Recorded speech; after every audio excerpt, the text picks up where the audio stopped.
bills are a result of ownership. Lack is a result of ownership. No, they didn't get it.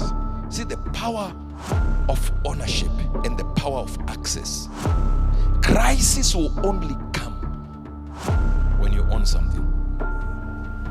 If you don't own nothing, there's no crisis. What Christianity lacks is access. We join together, 10 of us. We create a community. We can have access into the same money. We will never do it as black people. Never. I need to pass by your house and tell you, come to my house and see what I bought. It's the reason why our community will buy houses first. You work for years to build a house which you live in. Stupidity, stupidity. A house is a liability. Anything that doesn't bring you money is a liability. You can only have a house when you have another house where you can get rent. Now, right now, I know what if I say, what do you want? You'll be like, if I can just have my own house. Because you're thinking of showing your friends that don't like you, that will gossip about you when you're gone.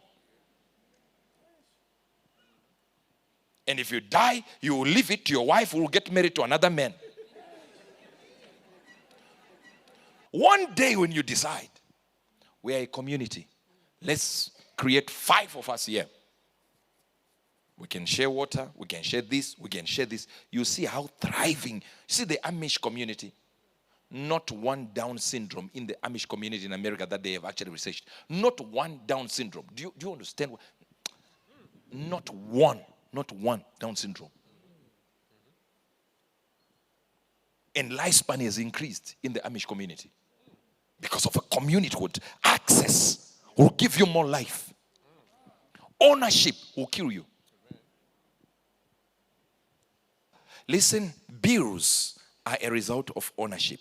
Lack is the result of ownership. Employment, a job, is the result of ownership. You are employed because you are not in the access of God. I wish I could talk to you. The Bible calls us stewards of the earth. We are here to take care of the earth. One time I was ministering here, and I got a call from the man who is in the who is who's of Christianity called Rodin Howard Brown. He said, I want to talk to you.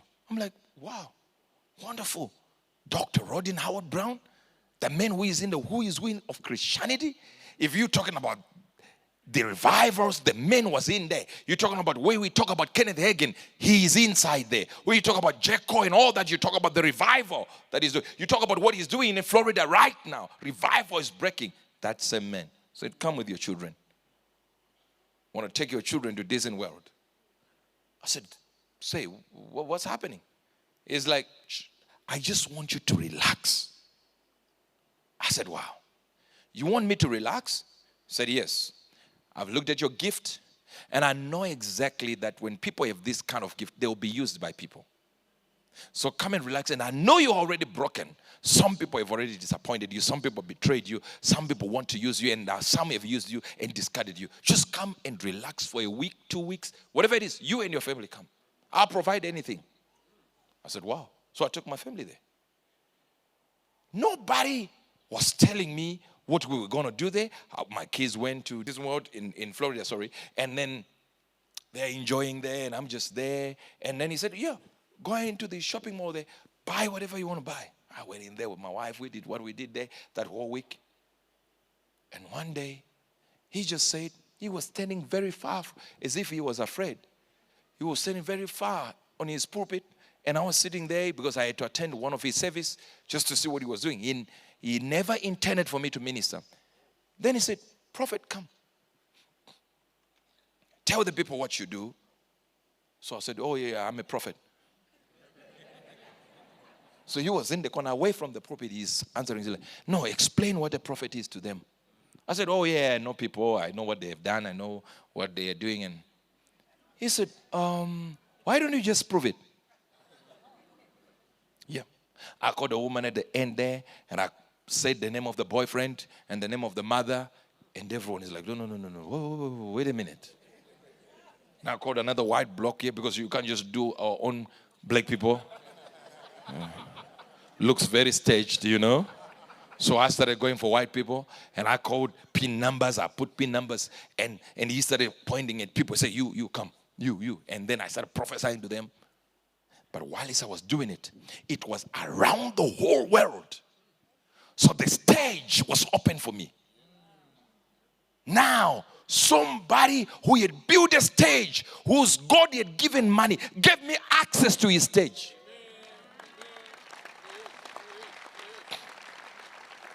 That if I had said, I don't care about what you're saying, I'm okay with my stage. Nobody in America would have known there was a Uebert Angel. They were all tuning in, and he says, tomorrow again, tomorrow night, we are doing it again. And then tomorrow morning, we are doing it again. And I started moving, putting people in queues there in his church. He gave me the access for me to be seen. Are you still here? When I went to Pastor Chris, what I got in that mode where I was sitting there and they said, can you prophesy? Oh, no, well, you mean prophesy in Pastor Chris' church? What are you saying? Should I prophesy like prophesy? So I did my small, like I was very measured, you know? And I went around and I said some small words. And the sister of my man of God came and whispered. They said, no, do exactly the way you do it. Not this small you're doing. I said, raise your hand, and people are praying. I went, I said, you mean like major? I said, you mean I do major? He said, exactly that. I went in. Hi. Massacred the place. Pa. It is while I was ministering like that, while I was ministering with over 800 senders watching. How many senders? Over 800 branches watching. We're talking about millions. And then the millions were now sending the link to other people. Outside, I'm seeing commotion outside, you know, because the door was open. So I'm prophesying, I'm seeing commotion outside. I'm like, well, what's happening here? And then I see Pastor Chris for the first time. I never met him. He's coming into the hall and he's being accompanied. I'm like, no, I can't continue with this one. So I dropped the mic and ran and said,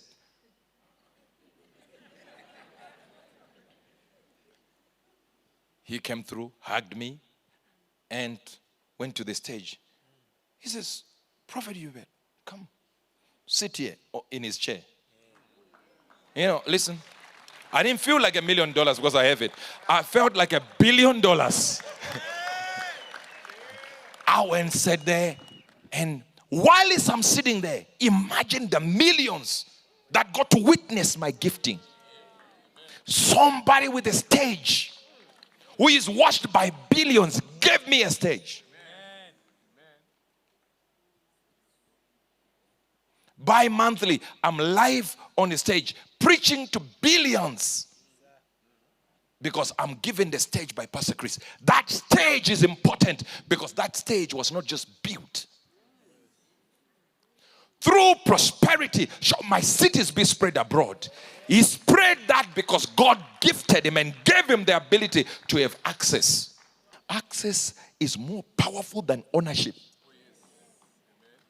Access is more powerful than ownership. What you don't have is you have never understood access. All you want is to own. I want to own my 120Y. I want to own. Do you know that 120Y? That Honda Fit. And it's fitted, that car. Now that Fit, that one, if two of you manage to do something, and you say, we're going to create business together, we're going to move together, travel together. Do you know the two of you can buy a truck that will do business and that you will come to church together in the same truck that will do business Monday, Tuesday, Wednesday, Thursday, Friday, but you want to have your own Honda Fit. And then you wonder why you are not rich. Because the money you were supposed to use for business is in the Honda Fit. Cosmetics is just showing people, I have my own car. And you get in there, you put it at the bottom, Jehovah Copper. Leave our God alone, please, please.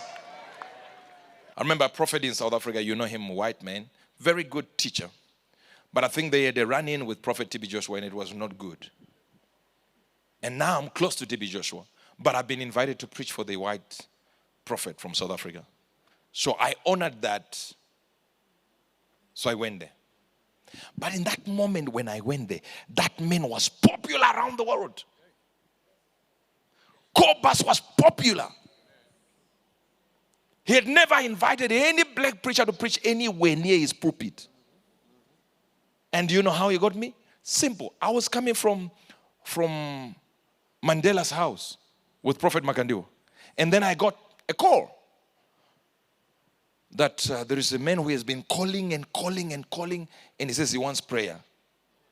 I said, who is that? I said, Prophet Cobus. I said, that person, when he calls again, shout at them. They're lying. They said, these people have been calling. Then he called one of the guys we went with to Mandela's house. And we were with the guy. The guy said, yeah, he's been looking for you for years, for months. I said, okay, Prophet is going to Zimbabwe. I'm going to see Cobus. So I went there. And that's when the meeting happened where I needed to come for the conference. In that meeting, a lot happened. Even some apostles you see now in Nigeria, you know them by name. That's when they saw me. And they were young kids. In the sense of not too young, but they were still at university. And some of them were college. And they are seeing a man calling out names, white people coming out and crying and all that. It changes everything when it's another race, because people always think it's planned until another race is involved.